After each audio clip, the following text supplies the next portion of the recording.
14 août 1926. La publication des écrits sur la divine volonté. Mon pauvre cœur baigne dans une mer d'amertume, en l'absence de mon doux Jésus qui, lorsqu'il vient, n'apparaît que le temps d'un éclair. J'aperçois dans cet éclair le pauvre monde, tous ces grands maux, les nations complotant les unes contre les autres pour provoquer des guerres et des révolutions, et cela entraîne des châtiments qui descendront du ciel pour détruire villes et cités. Ô Seigneur, que l'humanité est aveugle. Après cette visite éclair et son aimable présence, je suis plus que jamais dans l'obscurité, seul avec la pensée de mes pauvres frères et sœurs dispersés dans ce dur exil. Mais, comme si cela ne suffisait pas à remplir mon cœur d'une intense amertume, une autre source de tristesse est venue s'y ajouter, qui a presque écrasé ma pauvre existence. La nouvelle que les écrits sur la très sainte volonté de Dieu seraient bientôt publiés avec l'autorisation et l'imprimature de l'archevêque. Mais le coup le plus dur, porté à ma pauvre âme, fut d'apprendre que ce n'étaient pas seulement les écrits sur la divine volonté qui allaient être publiés. Je m'étais résigné à cette publication, après l'insistance de notre Seigneur et de mes supérieurs, qui m'avaient convaincu que c'était pour la gloire de Dieu. Ce n'était donc pas à moi, petite et misérable créature, de m'opposer au désir de Jésus. Ce qui m'inquiète à présent, c'est que même les échanges que j'ai eus avec Jésus, et tout ce qu'il a pu me dire, y compris ce qui concerne les vertus et les autres sujets, seront également publiés. Et cela m'a fait beaucoup souffrir. J'ai mentionné et répété bien des fois les raisons pour lesquelles je ne le voulais pas.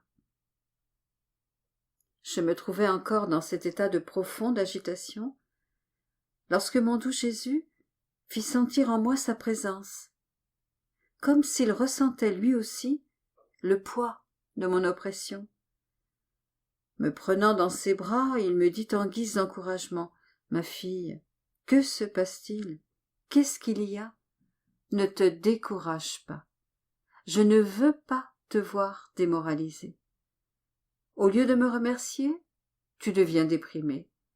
Tu dois savoir que pour faire connaître ma suprême volonté, il m'a fallu préparer les circonstances, disposer des moyens et surmonter les résistances de l'évêque par la seule force de ma volonté à laquelle personne ne peut résister. Il m'a fallu opérer un de mes plus grands prodiges. Crois-tu qu'il soit facile d'obtenir l'approbation d'un évêque ? Oh, quelle inconstance, que de difficultés.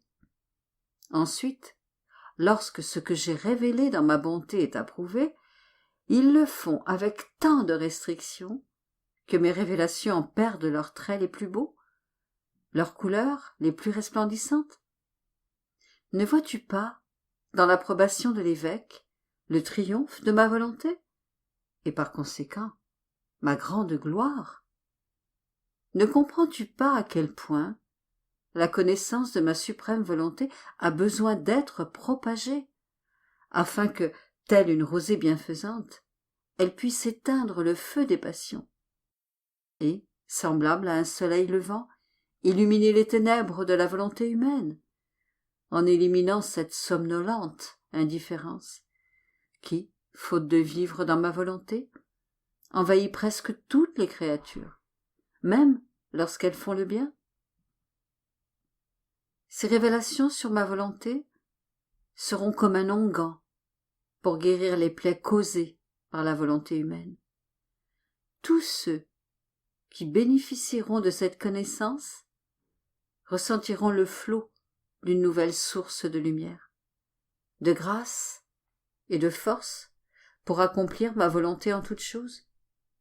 De plus, comprenant le grand mal de la volonté propre, ils abhorreront et rejetteront le joug oppressif de la volonté humaine, pour se placer sous la douce domination de ma volonté. Ah, tu ne sais pas, et tu ne peux pas voir ce que je vois, et ce que je sais. C'est pourquoi tu dois me laisser faire, et ne pas être découragé. Au contraire, tu aurais dû encourager celui que j'ai choisi avec tant d'amour pour faire ce travail. Ma fille, le royaume de ma volonté est invincible. J'ai déposé dans ces écrits une surabondance de lumière, de grâce et d'attrait pour donner la victoire à mon royaume. Dans la mesure où ces écrits seront connus, ils engageront un doux combat contre la volonté humaine et ils remporteront la victoire. Cette connaissance sera comme un mur, très haut et très solide, supérieur à celui du paradis terrestre, et qui empêchera l'ennemi infernal d'entrer pour provoquer ceux qui, conquis par ma volonté, entreront dans son royaume. Ne sois donc pas troublé et laisse-moi agir. Je vais tout disposer pour que le suprême fiat soit connu.